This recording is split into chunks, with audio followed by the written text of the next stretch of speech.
Chief Marshal Pratin Chantong, ladies and gentlemen, I'm certainly very honored and pleased to be addressing you at this forum, Thailand Focus, once again. I would like to thank the Stock Exchange of Thailand, Securities, Bank of America Merrill Lynch, for arranging what has become the must-attend forum on investment policies and the Thai economy. This year's topic, potential growth, has gained new dimensions on the world stage since the global financial crisis. Through harsh experience, advanced economies have learned that the long-term growth potentials may have been diminished by a protracted period of subpar short-term growth. This idea of secular stagnation, which went back to Professor Alvin Hansen during the Great Depression and brought back to the spotlight last year by Larry Summers, has now been widely discussed in the media as well as policy circles. While our situation is different from the West, Thailand has also been experiencing subpar growth during most of the past 7 years. As the economy now wakes up from the third contraction since 2008, it is natural to ponder about the economy's growth going forward. Ladies and gentlemen, I am most pleased to have this talk with you today because the Bank of Thailand stands between short-term hiccups and Thailand's long-term growth, bringing decades of experience in economic stabilization. The bank also has a role in developing the financial system to promote growth. I would like you to follow me now through the details of our role on growth and hope to leave you with more confidence that Thailand is in good policy makers' hands. My talk today will cover 3 areas. Firstly, I would like to share Bank of Thailand's views on Thailand's current growth potential.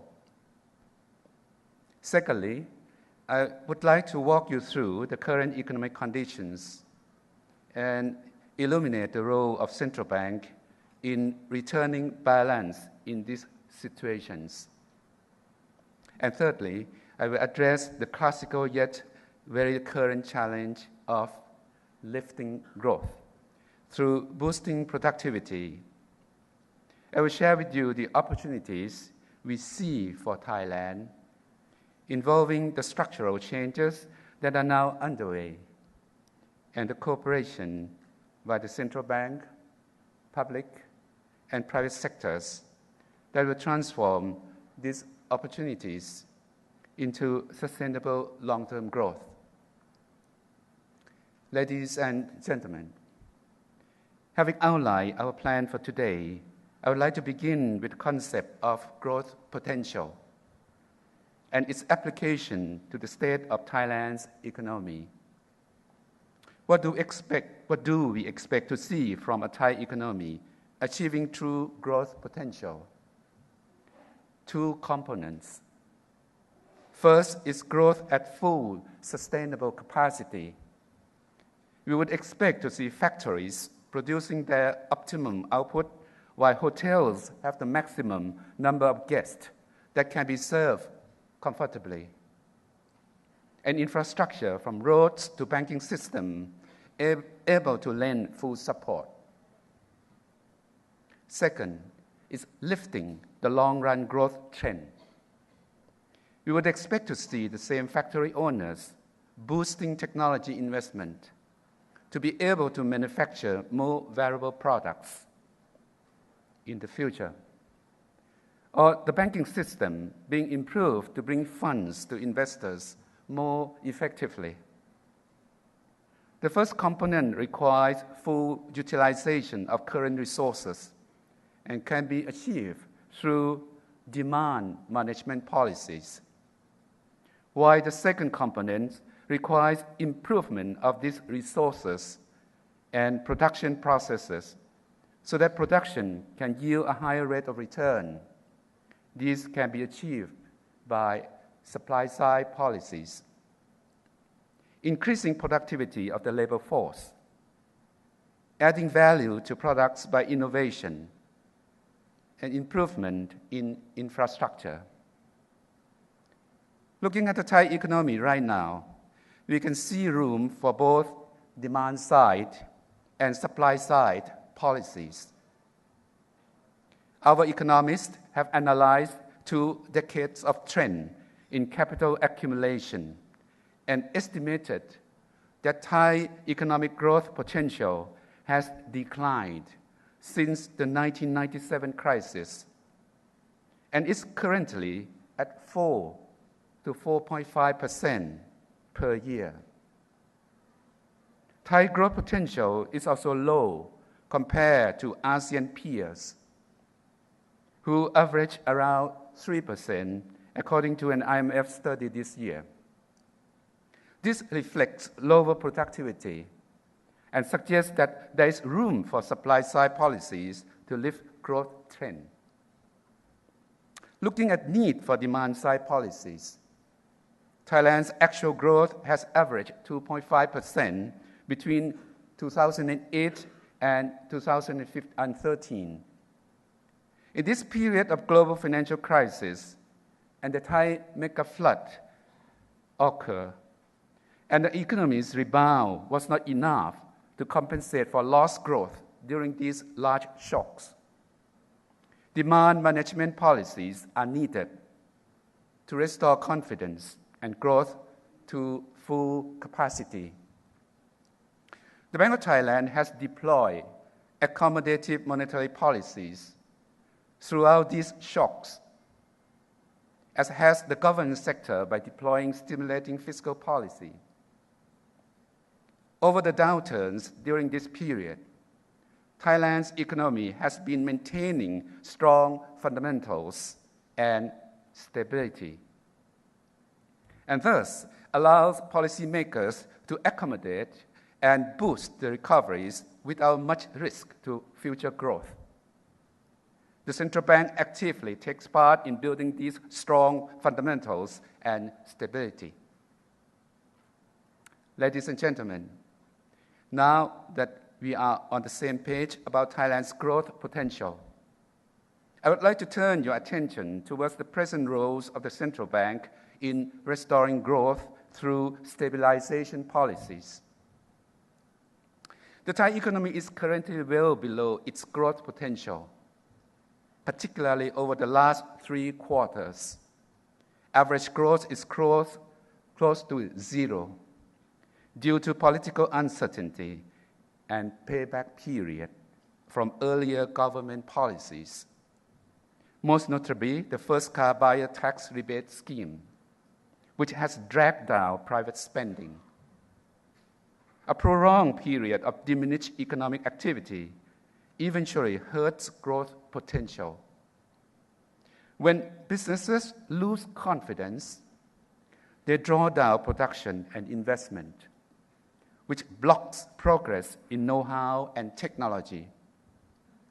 A steady growth path is desirable because growth stability helps the private sector make long-term decisions.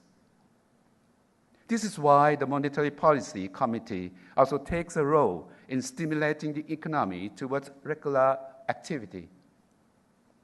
In this situation, the Monetary Policy Committee has taken a more accommodative stance since early this year to support the economy to reach its full level of activity faster without sacrificing the monetary policy objective of maintaining price stability. The accommodative stance has been maintained until now and is starting to bear fruit as political clarity resuscitates confidence from both domestic and international stakeholders. Given that balance sheets are healthy enough to resume normal activity, regain confidence of economic agents is the key to recovery and return to the existing growth potential. The most recent economic data shows that consumption and investment have started to recover in line with progression of political clarity and accelerated government disbursement. At the same time, world economic growth, which continues to recover steadily, especially in the US, will help export recovery. Without these positive developments, prospect of growth recovery is promising. In fact, we project the economy to grow at around 5% over the next 4 quarters. Once again, in this situation, the Monetary Policy Committee needs to weigh the gain of short-term boost to growth with the risk of financial instability that can deter future growth. Besides price stability, financial stability is also a necessary component of healthy growth potential. Financial instability can spread to and disrupt the real economy, as seen in the recent economic development of industrial countries over the past decade. What methods does Bank of Thailand have to maintain financial stability? Monetary policy's priority is maintaining inflation expectations within the target range. As a tool against financial imbalance, monetary policy is blunt and can create costs to sectors that are not at risk. Macro-prudential tools can complement monetary policy by acting on specific high-risk sectors. Bank of Thailand has experience in employing several macro-prudential tools since 2002 to prevent financial instability that may stem from, for example, excessive credit card loans to subprime debtors, excessive foreign exchange speculation, and a formation of real estate bubble. I would like to refer to another of our policies to maintain financial stability. To ensure capital flows and exchange rate stabilities, the Bank of Thailand uses a managed float on exchange rates. The policy allows the Thai baht to adjust via market mechanism, helping to stabilize against volatile capital flows. It also allows flexibility for the Bank of Thailand to influence the exchange rate in extreme events in order to avoid excessive volatility. All the mentioned policies have helped to keep the current economy in good balance.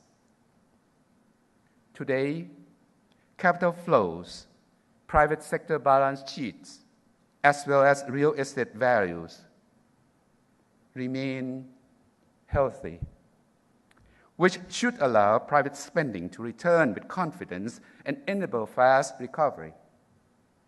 However, there are risks we must closely monitor over next year.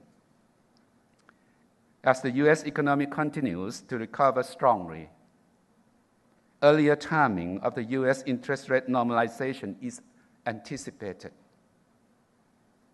which could result in capital flow volatility.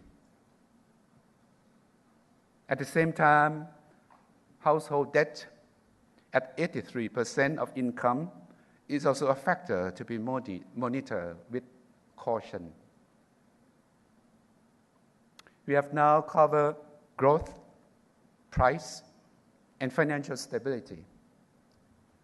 The central bank aims to maintain our three facets of stability for continuity in order to support growth potential. With a promising recovery prospect, minding the future risk to financial stability, and being equipped with stability tools tested and refined over time. The Monetary Policy Committee will carefully weigh the trade-off between short-term gains and longer-term risk and ensure that the economy will be provided with enough financial ease to recover sustainably to its potential. Ladies and gentlemen, apart from deviation from potential I mentioned earlier, the current economy shows symptoms that potential growth, which depends on labor productivity and infrastructure development, may have reached its limit. At this stage of our discussion, let me refer to some prominent symptoms. Thai labor supply has started to gradually decrease due to the trend of aging society. Research has shown that increasing labor supply by increasing retirement age and reliance on foreign labor will not be sufficient. Since we must accept the aging workforce trend, we must rely on increasing productivity and efficiency through structural changes to lift growth potential, a task which requires supply-side policies. Thailand's productivity growth has declined since the Asian financial crisis due to the misallocation of labor, government policy, and low capital investment, leading to supply constraints. Productivity can be increased by matching labor to valuable production. Labor in Thailand still has potential to move from the current concentration in agriculture, which was distorted by government policy, to more productive sectors like electrical appliance and capital machinery. As advanced economies drive global demand going forward, these sectors stand to benefit, as seen in recent pickup in exports of automotive parts and printers to the US. There is much potential for movement to competitive sectors, as Thai labor is recognized for quality in complex manufacturing, as well as delicateness in services. Leading global auto manufacturers, for instance, are committed to long-term investment in Thailand. At this stage, government can play an essential role in development of skills in the labor force. The alignment of hiring needs, education in relevant skills, and the right incentive structure is the most important requirement to unlock Thailand's productivity limit. Furthermore, policy consistency and transparency are necessary for businesses to be certain about their long-term investment. Misalignment of policies, both between agencies and across regimes, must be reduced, while concrete long-term plans should be communicated to businesses on a regular basis. The current government is aware of the need for supply-side development policies and is implementing policies to improve infrastructure, support SMEs, and increase research and development, as reflected in the previous speech by Air Chief Marshal Prachin Chantong. And I hope we'll recommend continuation to these policies to the next government for consistency. Ladies and gentlemen, I mentioned these structural challenges, as I have in my previous talks, as complex issues benefit from sharing of ideas. However, let me now move to issues within the direct mandate of the Bank of Thailand. Although less often mentioned, the Bank of Thailand roles in lifting growth potentials still exist. Two roles are worth mentioning. Firstly, the role of maintaining economic stability that I described earlier in this talk, as stability is a prerequisite to structural changes that lift productivity. Secondly, the developmental role, a form of supply-side policies to enhance financial sector efficiency and create a favorable financial environment for investment that would lead to higher productivity growth. The importance of financial markets has long been realized by the Bank of Thailand as being the crucial part of growth potential. Indeed, our annual economic symposium this year, Rethinking Finance for Sustainable Growth, will discuss the links in detail. A healthy financial market can distribute funds to the parties that can bring most value out of them. For example, investors in the stock market closely monitor businesses and will withdraw funds from those that have low prospects for future growth, moving them to those with better prospects. The growth prospects will be realized and in aggregate will improve the whole economy's growth potential. A well-developed financial market also lowers the cost of raising funds, as the increased competition broadens the variety of financial products offered. An SME, for example, whose creditworthiness is difficult to assess compared to a corporation, might be limited to self-funding in a less developed market. But in a well-developed financial market, corporations can turn to other channels, leaving commercial banks more incentive to serve SMEs. In 2004, Financial Sector Master Plan Phase 1 was adopted, and to continue improving the financial sector, Financial Sector Master Plan Phase 2, the current phase, was launched in 2010. This current plan helps promote competition in the financial market. Continuity of these plans and implementation over several years has improved Thailand's financial infrastructure, as indicated by lower cost to income of commercial banks. Progress is especially visible in the SME segment. Promoting competition among players in the banking sector has steered banks to seek more opportunity in this segment. At the same time, the Bank of Thailand has helped lay down infrastructure that reduces the asymmetric information problem in this segment by means such as setting up the SME database. With the convincing results of the current plan, which will end this year, the Bank of Thailand has recently set up a steering committee to look after the next phase, Financial Sector Master Plan Phase 3. In addition to Financial Sector Master Plan, the Bank of Thailand also encourages Thai companies and depositors to diversify their investment and promote financial market development through the implementation of Capital Account Liberalization Master Plan. As a result, there is an increase in the number of Thai companies doing outward foreign direct investment, which allows capital as well as resources to be allocated more efficiently. At this point, it is important to note that resources and infrastructure built by the government and central bank are not sufficient in themselves to lift the economy's growth potential.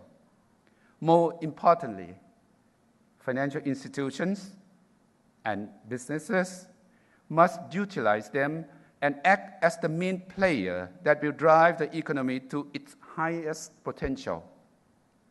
Therefore, cooperation of financial and business sectors is vital for lifting growth potential.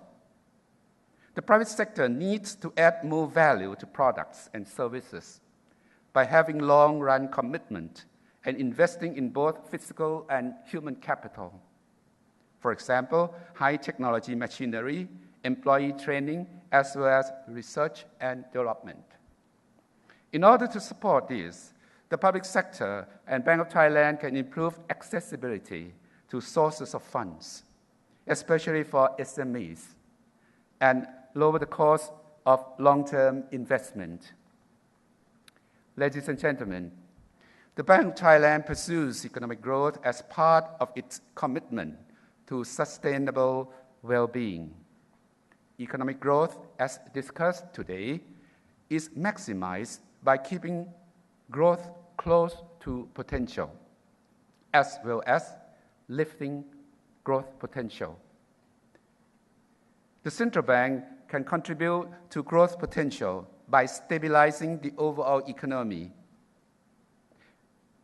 The Bank of Thailand has looked after growth, price, and financial stability during the downturn, leaving the economy on a more confident track to recovery. As for raising growth potential, cooperation of all sectors is needed. While the central bank provides a favorable financial environment, which is prerequisite. In the football game of the economy, the central bank acts as center back.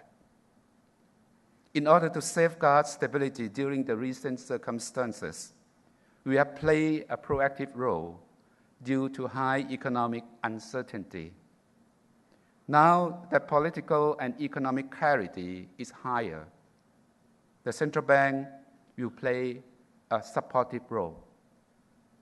At the back, we can clearly see the whole field and choose a path to support the team's offense, especially now that the government has gotten back to its position as the playmaker to assist the private sector to reach the goal of achieving growth potential. Thank you very much.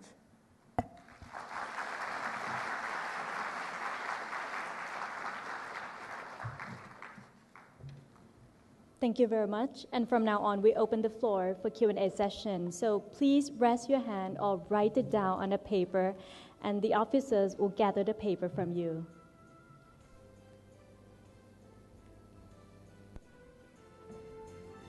Questions, please. That way. Thank you, Governor Prasarn. That was very useful. I guess just two quick questions. One is on the household debt. You mentioned it's 83% of GDP. Could you just give a sense of where is it going from here, and whether there's a threshold, 85 or 90%, where property measures or interest rate hike may be necessary? And then second, question on central bank independence, whether under the NCPO, whether there's been any change in the central bank independence or the modus operandi. Yeah. Thanks.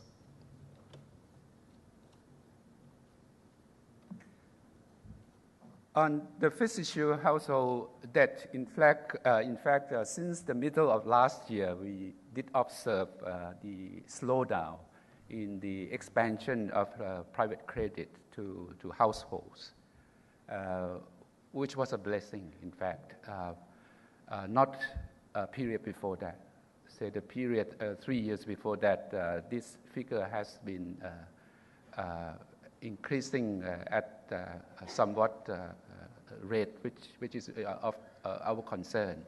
From, say, when you trace back 3.5 years back, it was nearly 60% plus of GDP, and it was close to 80%. But since the beginning of the middle of last year, that kind of increase, we saw a significant decrease, slowdown. Although when you look at the arithmetic, you may see some slight increase from 80 to 83%, the one that I use as of now. This is merely caused by the calculation of arithmetic. Numerator of this ratio, in fact, significantly slowed down, but because the denominator is flat, as you might already be informed that particularly for the period of the first half of this year, GDP growth rate was almost flat, in fact, a slight negative. So you would see that the ratio, when you have a numerator with even a significant slowdown, but the denominator is a negative growth. So you tend to see that arithmetic going up.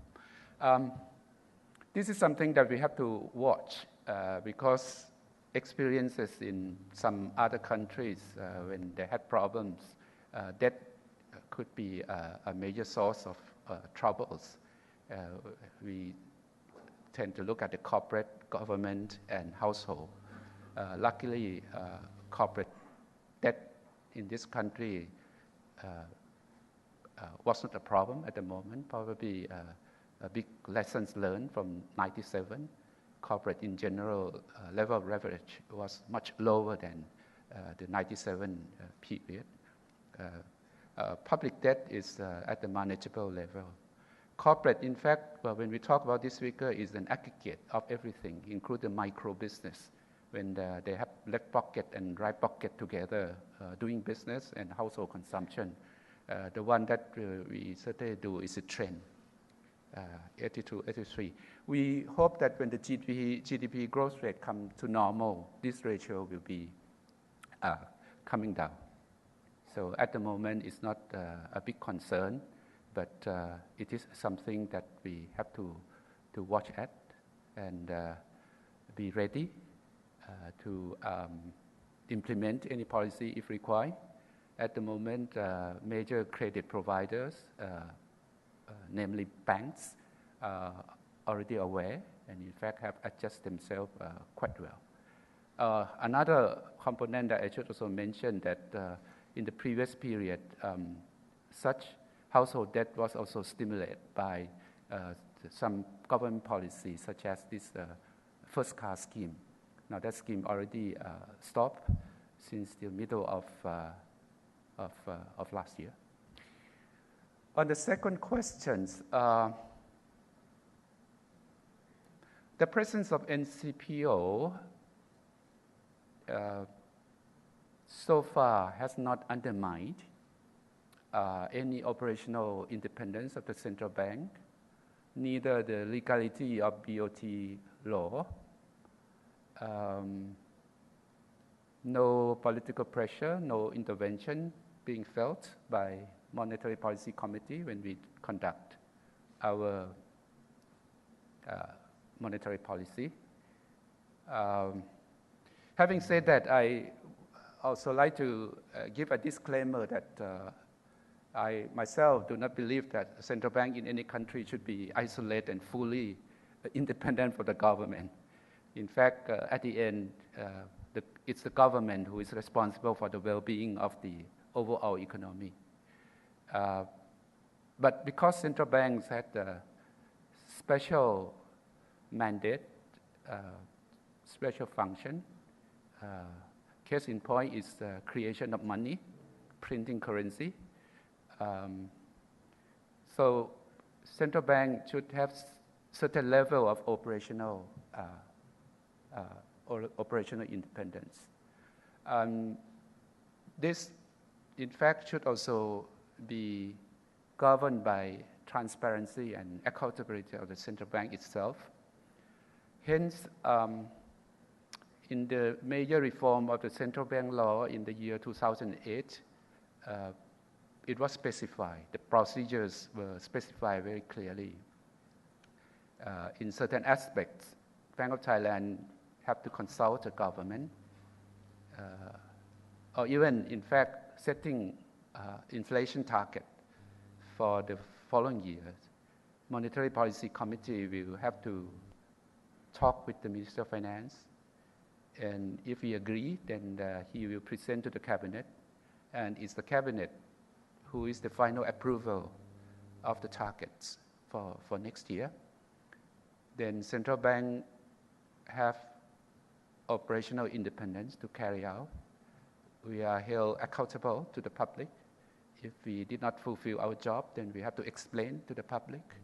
If necessary, we have to request for change in those targets. The law also specifies that central bank has responsibility to report regularly on certain aspects, reserve management, for example, the three policy committees, monetary policy, financial institutions, a payment system. We have to regularly send the reports to the cabinet. But at the end, I think all in all, it requires to do the job well. It requires good relationship between central bank, the government, and the parliament. Thank you. Okay, questions, please. So if not on the microphone, you can also write it on a paper and pass it on to the officers.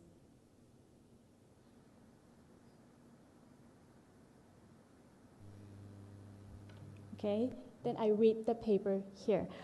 From your view, the army is cleaning up the country and setting up a cabinet. So this will lead to a rapid growth or not, and the election will be announced within a few years or not.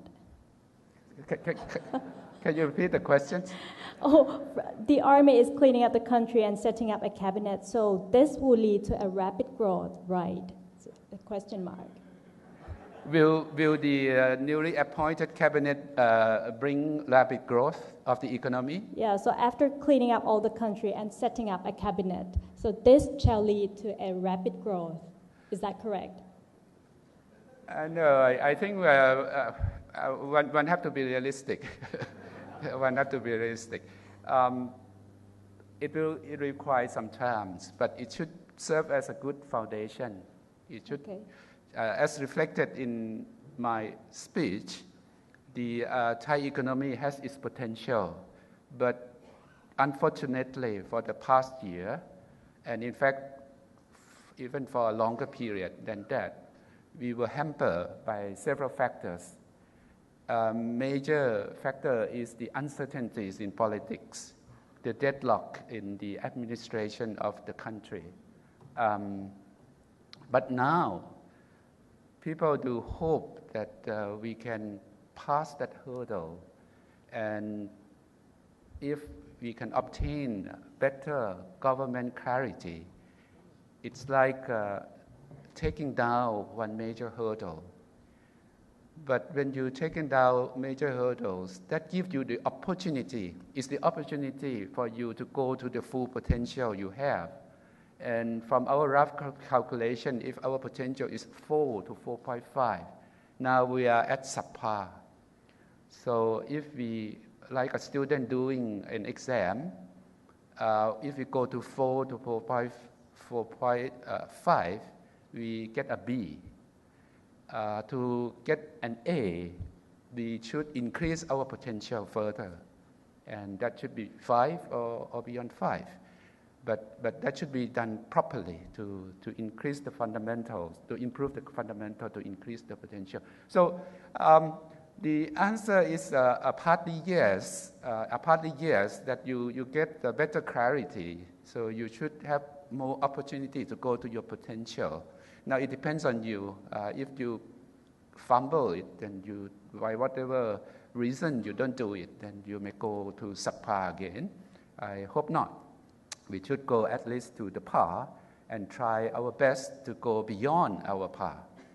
Right, and this question is followed by, when do you think is the election will be announced? Oh, wow.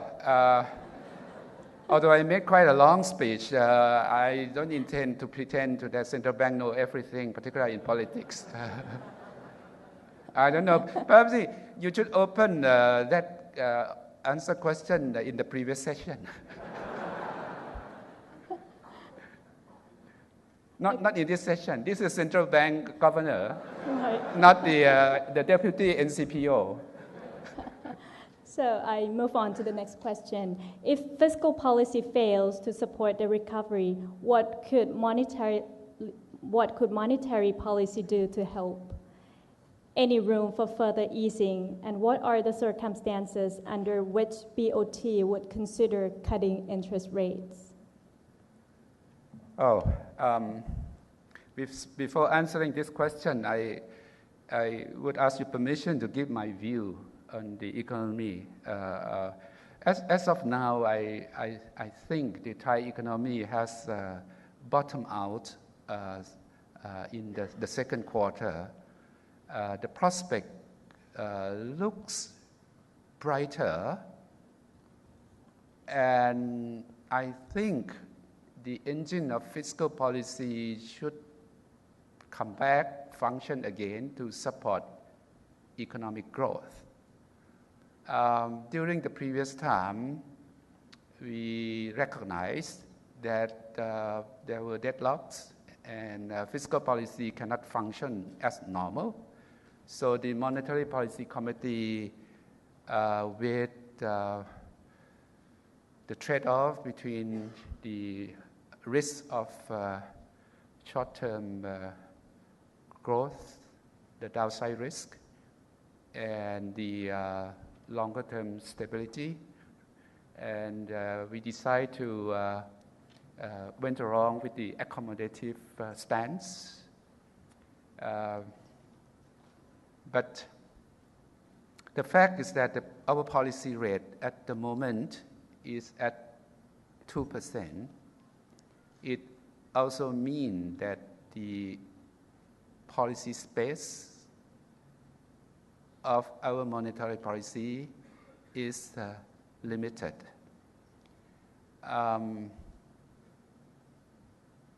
And from experiences, no need to go back too far. Any country, any economy having too low of the rate for too long, it does not come without any cost. That's the first point that I want to convey. Second point, we all know in economics, when you have one policy instrument, don't pretend to be too ambitious to solve multiple objectives. Interest rate is one policy instrument. Its primary mandate is to try to contain price stability. Sometimes we go a bit broader to financial stability, but one should not try to use one policy instrument to solve too many problems. Particularly as reflected in my speech, that monetary policy has very much limitation to solve supply side problems. So I use this occasion to assure you that the monetary policy certainly will go on with our approach of prudence, take into account the good balance between the risk to growth and risk to stability. So perhaps at least it go to some of your questions. Okay. And two more questions here. The first one, can you share your thoughts on global economy, in particular the direction of advanced economies and their monetary policy? So it seems that Europe and US monetary policy may move in different directions. What's the implication to Thailand?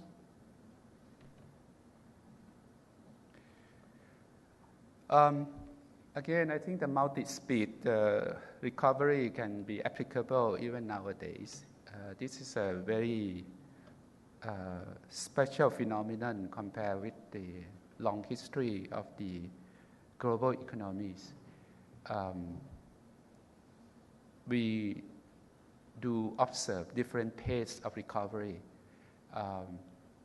On one side, the U.S. economy, I think very consistently that the latest figures came out that the recovery was quite strong.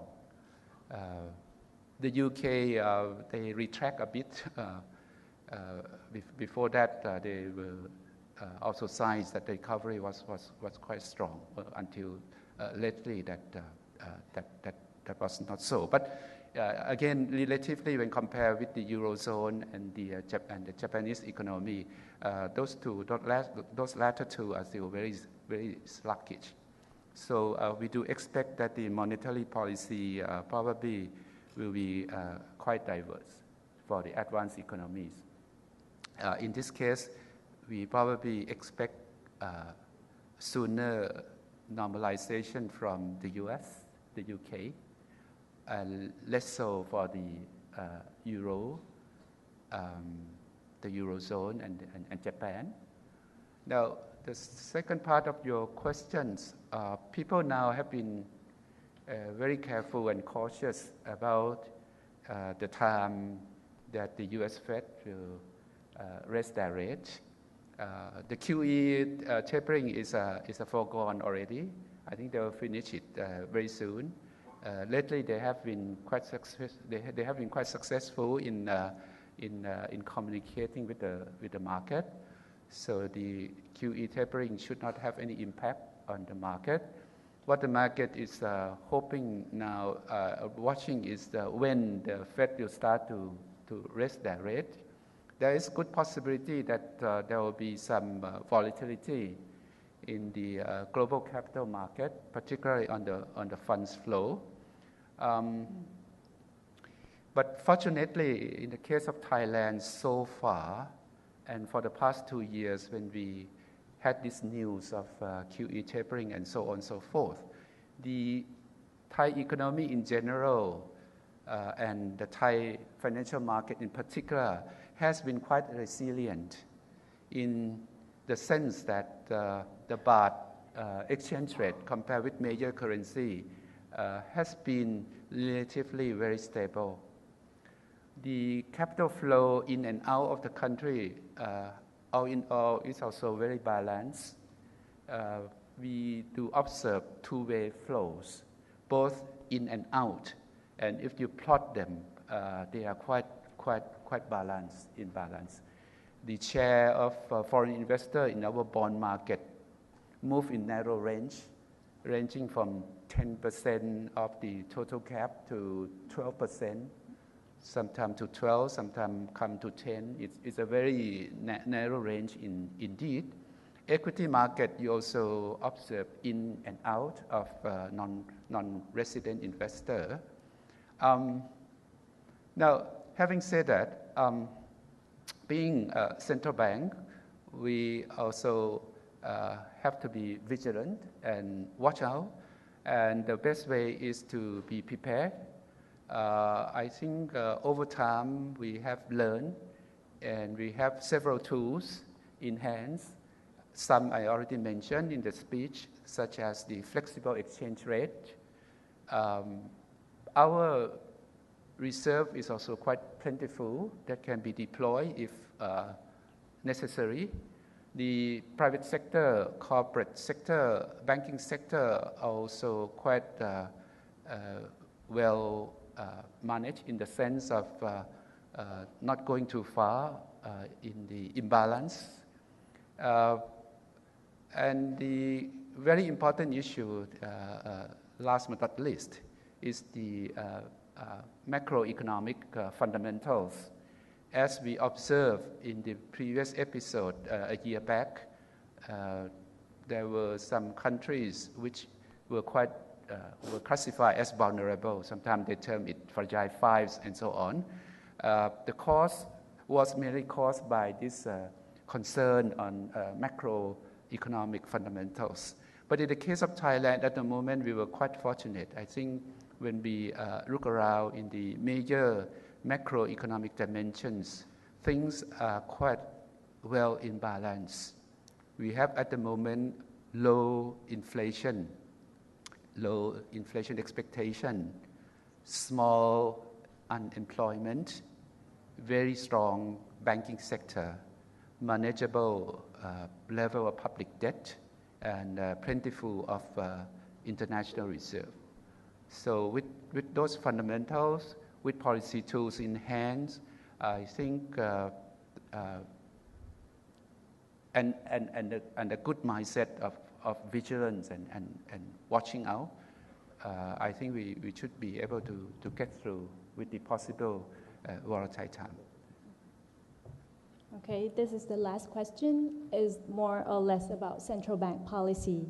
With the economic progress as of now, what is the central bank policy in dealing with currency exchange control, in dealing with periodic fluctuation of currency, And lastly, in dealing with the currency impacts brought about by the regional or global issues surrounding the marketplace. On the foreign exchange control, the policy direction is clear. It's towards more liberalization, freer flow of capital.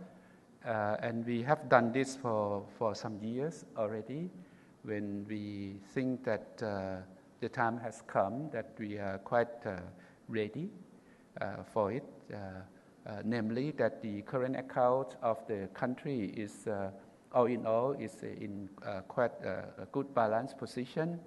And in fact, during the time when we experience huge and significant inflows of capital, it's better to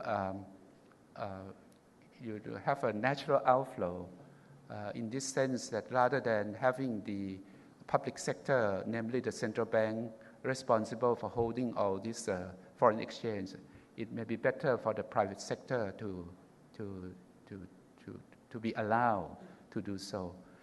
You will observe that over the years we have done this capital account liberalization phase by phase.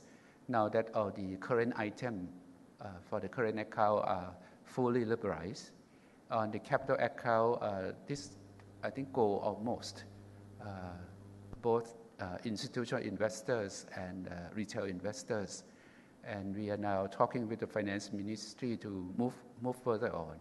So in the future, we do expect that we will have much less control on the outflow. So the direction is there, and this fits in well with the readiness of the corporate sector as well. That a number of Thai businesses are ready now to invest overseas and to utilize the opportunity of sharing factors of production.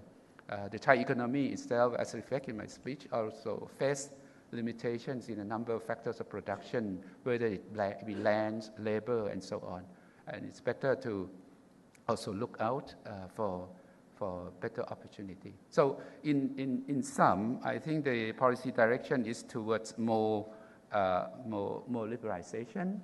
At the back of our mind, certainly we keep some key policy tools. I mentioned some: flexible exchange rate regime, healthy level of international reserve, and this liberalization also have gates and so on, only in extreme necessary condition that we may regulate these gates. But in normal times, certainly we don't have any intention to do that. Okay, thank you very much for an insightful session from our central bank governor.